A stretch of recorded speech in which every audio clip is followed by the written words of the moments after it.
Before we start, I've got a number that you can call or text with questions and comments.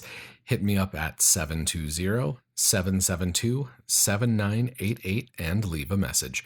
There's a few messages that I'm going to be responding to in an upcoming episode, so keep these questions coming. For the eyes of the world now look into space, to the moon, and to the planets beyond. This is The Space Shot, episode 425, Exploring Ocean Worlds with Melissa Ugelow. I'm John Molnix. So this is the official start for Season 4 of The Space Shot. The Apollo 13 Part 2 episode that I had originally planned for this year is going to be moved to the 51st anniversary of that mission. Unfortunately, this year's episode, how I had it planned, it didn't happen due to COVID-19. A lot of plans were canceled and I had some special things in mind. I'm working on these ideas still for the 51st anniversary of the mission, so we'll be sharing all of that audio with all of you next April. Now for something a bit farther out in the solar system, let's head to the ocean worlds. When you think of an ocean, Earth is probably what comes to mind, but our planet isn't the only world with water. NASA notes that moons, dwarf planets, and comets can sustain water in various forms, from ice to water vapor. There's also a lot of excitement about the moons that orbit Jupiter and Saturn, since some of these worlds potentially have water that exists in a liquid state. Last week, I had the opportunity to speak with Melissa Ugelow about her work on Titan, and instead of another long introduction, let's jump right into that conversation that explores some of these incredible moons in our outer solar system. Today, I'm talking with Melissa Ugelow. She is an analytical chemist, and she's currently studying Titan. Her education has taken her all across the United States. I think you ended up being here in Colorado at CU Boulder there for a little while from what I've seen. Melissa, welcome to the podcast. Thank you. So can you tell us a little bit about yourself and the work that you've been doing since you've been a postdoc and now the work that you're doing with NASA? Yeah, so I am currently have a postdoc at NASA Goddard Space Flight Center where I study Titan's stratospheric ice clouds. Titan has a really complex stratosphere cloud system, and it was really explored more with Cassini-Sears, the composite infrared spectrometer, where we really saw just how complex it is. For a bit of background about me, though, I come from more of a traditional chemistry background, and I never once thought I'd ever be doing planetary science, but I'm so happy with that change in my path. So I went to college at Muhlenberg in Allentown, Pennsylvania. It's a really small liberal arts school where I studied chemistry. That was my major. But then by the end of college, I felt like I wanted more of a environmental related field for I wanted to still study chemistry, but apply it in an environmental context. And so I was looking at a bunch of schools, and I saw the University of Colorado at Boulder had an atmospheric chemistry department. And that was mostly people who study atmospheric chemistry of Earth related to climate change. And I was really excited about that. But then when I got there, the person who I wanted to do my graduate work with, Maggie Tolbert, she only had projects available to study Titan's atmosphere. And I wasn't really sure, but then I was like, okay, I'll try it, see what happens. And then once I got started, there was no turning back. I really fell in for it, and I love it. And so I had, during my graduate school, towards the end, I had an internship at NASA Goddard Space Flight Center. This was with Melissa Trainer, and that's really when I decided that this was the path that I really wanted to take, seeing all the different types of ways that scientists were involved in missions in all different levels. Really was what motivated me to come back there for my postdoc. And I was really fortunate that my proposal was selected and I was able to come back for the postdoc. That's fantastic. Life seems to have a way of working out all right in the end. And I mean, the Cassini-Huygens mission to Saturn and Titan, even though it ended, almost 3 years ago at this point, the amount of data that was gathered by those spacecraft is going to be analyzed for years and probably decades to come. So they have still proposal calls where you can submit a proposal to still do data analysis. And I'm not sure how much longer that's going to go on for, but there's still plenty of data that we have that we can still study. Well, yeah, I mean, that was one of the longest running missions, so I'm sure there's just a trove to sift through. We're going to talk a little bit about Titan here in a little bit, just because that's your area of expertise and what you're researching. But can you give us just a little bit of an overview of ocean worlds generally? NASA's got some really cool content that's been coming out over the past couple weeks on ocean worlds. Can you tell us what is an ocean world? Yeah, so an ocean world is any object really in our solar system, or even exoplanets as well, that has an ocean. So our easiest one to explore is Earth. We have an ocean, so that makes us an ocean world. But there's also a lot of bodies in the outer solar system that have subsurface oceans. And so that has really changed our idea of when we're looking for the possibility of life on different bodies in our solar system, because we're used to, well, if it's in the habitable zone, that means there's liquid water on the surface. But what if there's liquid water subsurface? What does that mean? And so there's numerous moons, even Pluto might be an ocean world, but there's a lot of different places that are making us question what we really think about when we're thinking about where we should look for possible signs of life. And there's also places that were past ocean worlds. Mars likely had liquid water on its surface, and same with Venus in its ancient past. Well, that's where your chemistry background really comes into play a great role for helping you out with what you're looking into. There's a lot of things that can make an ocean world habitable for life. Can you talk about those like extreme environments? What are the different chemical processes that can go into potentially making a world habitable for life? So there's a lot of really fun reactions that can happen when you have really hot water interacting with rock material. And so this can make certain species of different gases or minerals that can be used by life. So at that bottom of the Earth's ocean and in hydrothermal systems, there's a whole host of organisms that can live down there because they're able to use this energy, these molecules as chemical energy. So they never see the sun, but they can still survive and make their own energy based on the chemical reactions that are occurring around them and what chemicals they release. And so we see similarities in extreme environments here that we do possibly also in the outer solar system moons as well, with possible hydrothermal systems. We don't know for a fact about Enceladus, but there is likely possible hydrothermal systems there as well. It's very a really hot topic right now to study more about Enceladus' subsurface ocean. That's what's so fantastic just about all the missions that are going on right now.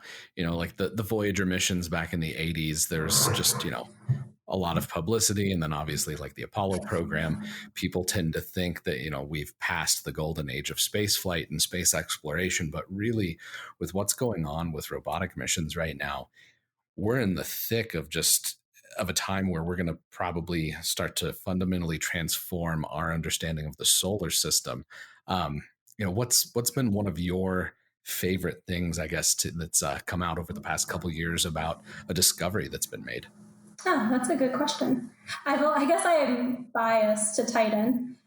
Okay. But I am very interested in just learning about all the different processes going on in the atmosphere. And something that is motivating my work is that one of the big discoveries with Cassini-Sears is that Titan's ice clouds are actually predominantly these co-condensed ices. So traditionally you think about clouds where you have one vapor, it reaches saturation and then it condenses and forms a chemically independent ice cloud. It's just one compound. But in Titan's stratosphere, what we're seeing is that there's actually more complexity to it. You get into these altitude regions where multiple chemical compounds can simultaneously condense and form this mixed ice, which we call co-condensed ice. And you might not necessarily intuitively think that's that important or exciting, but what we've learned, especially with lab work, is that the co-condensed ices, they have different properties than what you would expect based on their pure counterparts. And something that is really interesting to me as an experimentalist is that a lot of these properties you can't predict unless you physically study them in the lab. And so this is important for Titan because these ices, they have spectral features in infrared. So briefly with infrared spectroscopy, if you have a chemical compound, it could be a gas or solid or liquid, it will react with infrared light in a unique way based on its chemical bonds. So these bonds vibrate and they have a unique signature for each individual compound. And so what we're seeing is that a mixed ice, when you look at the spectral region where they have their more bulk structure vibrations, they're different than the independent compounds, what those spectral features look like. And so we just have a lot more questions about what's really happening. What does this mean about the actual structure of this ice? And so I am biased to that being something that I'm found very exciting because there's so many more questions that I have that I want to continue studying. But it's really interesting because these ices really have an important role in the thermal structure of Titan's stratosphere. So if you look in the polar stratospheric regions where these ice clouds are forming, then the winter poles, you can actually see that these ice clouds, which cause cooling, there's a secondary thermal inversion where these ice clouds form in the polar winter regions. And so they have a profound influence on Titan's atmosphere. And it's so fascinating to study this. That sounds really cool. What kind of influence then do those processes have on the surface of Titan? I remember reading that, there's ice there, water ice that's apparently like as hard as granite on the surface of Titan. Do these clouds and, how does Titan's atmosphere then affect the surface of the moon? So most of the clouds, these ices, they'll end up on the surface. And so something that also we need to study this more, and it motivates my research as well, is that if these ices that we're seeing, these co-condensed ices, have unique properties compared to the individual counterparts, then what does that mean that when it gets to the surface? How are these going to continue to react and age? And can we predict what kind of reactions would happen? Like, can we predict what new if there's any photochemistry happening or any type of other chemical reactions happening? We might not really know what to expect compared to if we just had this independent ice reacting with this independent ice would make this. But we have to really experiment with this in the lab and see if it changes the actual products because these are co-condensed. Things just might take more energy to occur than what we expect. And so that could dictate then what type of chemical reactions can occur. How does this research with what you're doing with Titan and other worlds in the solar system eventually, how does that translate to, applications here on Earth? So we actually the reverse is actually something that we've been looking at. So we understand cloud formation and how aerosols impact cloud formation on Earth really well. And so we've been trying to use that as motivation to study a little bit more about how aerosol in Titan's atmosphere influences cloud formation. Actually, there's another example of how we can use Earth's atmosphere to help us understand the clouds in Titan's atmosphere, because do you know with the polar stratospheric clouds, how they play a role in the ozone destruction, giving the catalytic destruction of ozone like a surface to react on to make... I haven't read about that, no. Okay, well, so there's actual possibilities that something similar could be happening in Titan's atmosphere with that solid state photochemistry, making different types of clouds by the irradiation of these co-condensed clouds. But going back to your question, so how Titan can teach us a little bit about Earth, the context that I've studied this in is that we're kind of thinking about Earth billions of years ago. And so Titan's atmosphere is mostly methane and nitrogen, but Earth billions of years ago was also probably mostly methane and nitrogen, but in addition to that, carbon dioxide. And so learning more about the chemistry in Titan, and it's because it's more of a reducing atmosphere, just like the early Earth was, we can apply what we know about Titan to understand more about Earth billions of years ago as well, and the types of chemistry that could have been occurring in Earth's atmosphere then. That is wild. For all of the research that you've done then, so far on Titan, you've talked about like the co-condensing ices. Has there been anything else that's just stuck out to you as, I don't know, just plain cool? Yeah. So my last paper from grad school was really fun for me. It was targeting the ion chemistry that could have occurred in early Earth's atmosphere as well during aerosol formation.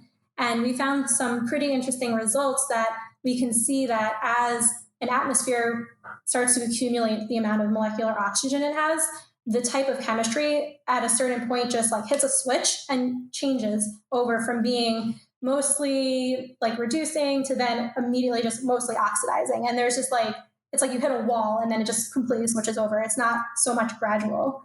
And the types of compounds that we see when we make that switch have a lot of prebiotic potential. And so it's important to consider that in the big picture of Earth's evolution and life. And so that was a really exciting project. Well, and this is, I think this might be related then to something that you gave in a presentation a couple weeks ago. Eventually our sun's going to become a red giant. What would happen then with Titan if, the habitable zone of Earth, as it were, of our solar system, as it were, expands out to the orbit of Jupiter and Saturn? What would happen with Titan at that point? So the exciting part for that would be if Titan is in the habitable zone, there's all this surface ice, water ice, and that would start to melt. And then on top of that, you have all these organics as well that already are on the surface but continue to be deposited. Titan's aerosol and the clouds are organic material that sediments eventually to the surface. And so the mixing of water and these organic materials typically lead to really interesting prebiotic chemistry that could potentially be important for the evolution of life. And so we don't obviously know what will happen and if the timescales will allow it to happen immediately. But it's really a really good thought experiment to think about, if we have all this water, because there's going to be a lot of it when it starts to melt, and then we have all these organics that we've been accumulating since, the beginning of when Titan's chemical activity began, what's going to happen? So there's a lot of potential there. Well, hopefully, somebody will be around to at least figure out what goes on. That's like, at that point, Earth will no longer exist. Our solar system will start probably with Mars. Whatever humans are around will probably be plugged into a computer at that point. That's really fun. Melissa, with where you've gotten in your career, I mean, it sounds like you've just been part of some amazing teams so far. What's some advice that you would give to high school and even college students looking to pursue a field in science, a field in planetary science? So for high schoolers, I definitely would say that just keep asking questions and staying excited about all this, because the reason why I wanted to study chemistry was because of my high school teachers in chemistry. I had like the high school level course of chemistry, and then I took AP chemistry my senior year of high school, and that really, I just fell in love with the topic, and that made me want to major in chemistry in college. And so just kind of like exploring what science classes are offered in high school, I think can help you really try to figure out like what are your interests and if you can see yourself doing this in college. Some other things to consider, this is probably mostly for college students, is that when you get to college and you think you're interested in a STEM field, take all the math and science classes that you can that are related to your field, but also something that I wish that I learned, I was told, was that computer science is also really important to learn. A lot of science is done, a lot of the science that is done now, like you need a pretty strong programming background, and taking these classes could really help set you up to be successful in that. And then some other things that I always suggest to people in college who have asked is try to get involved in undergrad research as soon as you can. This really helps you, I think, set you up for a successful career. You doing independent research and learning how to read papers, and that is a learned skill. And so starting that earlier sets you up to be more successful in this in the long run. And it also helps you learn how to navigate a lab a little bit better. And so you might be able to it'll be more familiar with this when you go to graduate school. It's not going to be all just so new to you when you get there. But then also doing research not only at your university, but at another location is also really useful, because you might be in a program that's chemistry or biology or physics, and the research you're doing is more traditional for that topic. Mm-hmm. But if you go to somewhere like NASA and you do an internship there, you might be able to get a little taste of what it's like to do planetary science. And while that is related to your field, you just might not have that opportunity to do that research back at your university because it might not exist. And so it helps broaden not only your network of people, but your network of, well, not network, but your background of different types of research topics as well. I think that's great advice. Yeah. You got to taste a lot of different things, as it were. Just, find all the different opportunities, because there's a lot out there. And then I think lastly, I would recommend also a support system. This could be like a mentor that's like your teacher, or a professor, or an academic advisor, or research advisor, just someone that you can talk to about what you're interested in going forward. These people have already probably gone through this. And so if you tell them, this is what I'm interested in, how does this work? How do I get to this point? They'll have a lot of advice for you and help nudge you in the right direction. And then I think this is also especially true for women and minorities in the STEM fields, because you might look around in your classroom and a lot of people don't necessarily look like you. Mm-hmm. And so you might not feel very welcomed. But I have always found that having a support system like this with mentors, like they're there for you, and they're ready to help you and listen to you and just make you feel welcomed in that community as well. And so really identifying a good mentor in the beginning is really helpful, because just having someone that's ready to be there for you and support you through all of it is really important. That's fantastic advice. Yeah, I was lucky enough to have two professors when I was going through college that I got to know, and I got to do some fun independent studies with them. And it helped open up opportunities that otherwise wouldn't have presented themselves. So I 100% agree on, finding a mentor, finding that professor that you can, just kind of get to know and become friends with. I mean, it's things that those relationships that I built in college, I still message those profs from time to time. I helped one out with a space history syllabus for one of her classes. So I think that's great advice.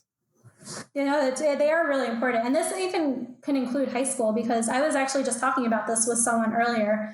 When I was applying for college, and I was also taking AP chemistry, and that's when I was thinking about how this is possibly what I want to do, I had met with my guidance counselor and said, this is kind of what I'm interested in. I don't really know what I'm supposed to do with this bit of knowledge that I have now.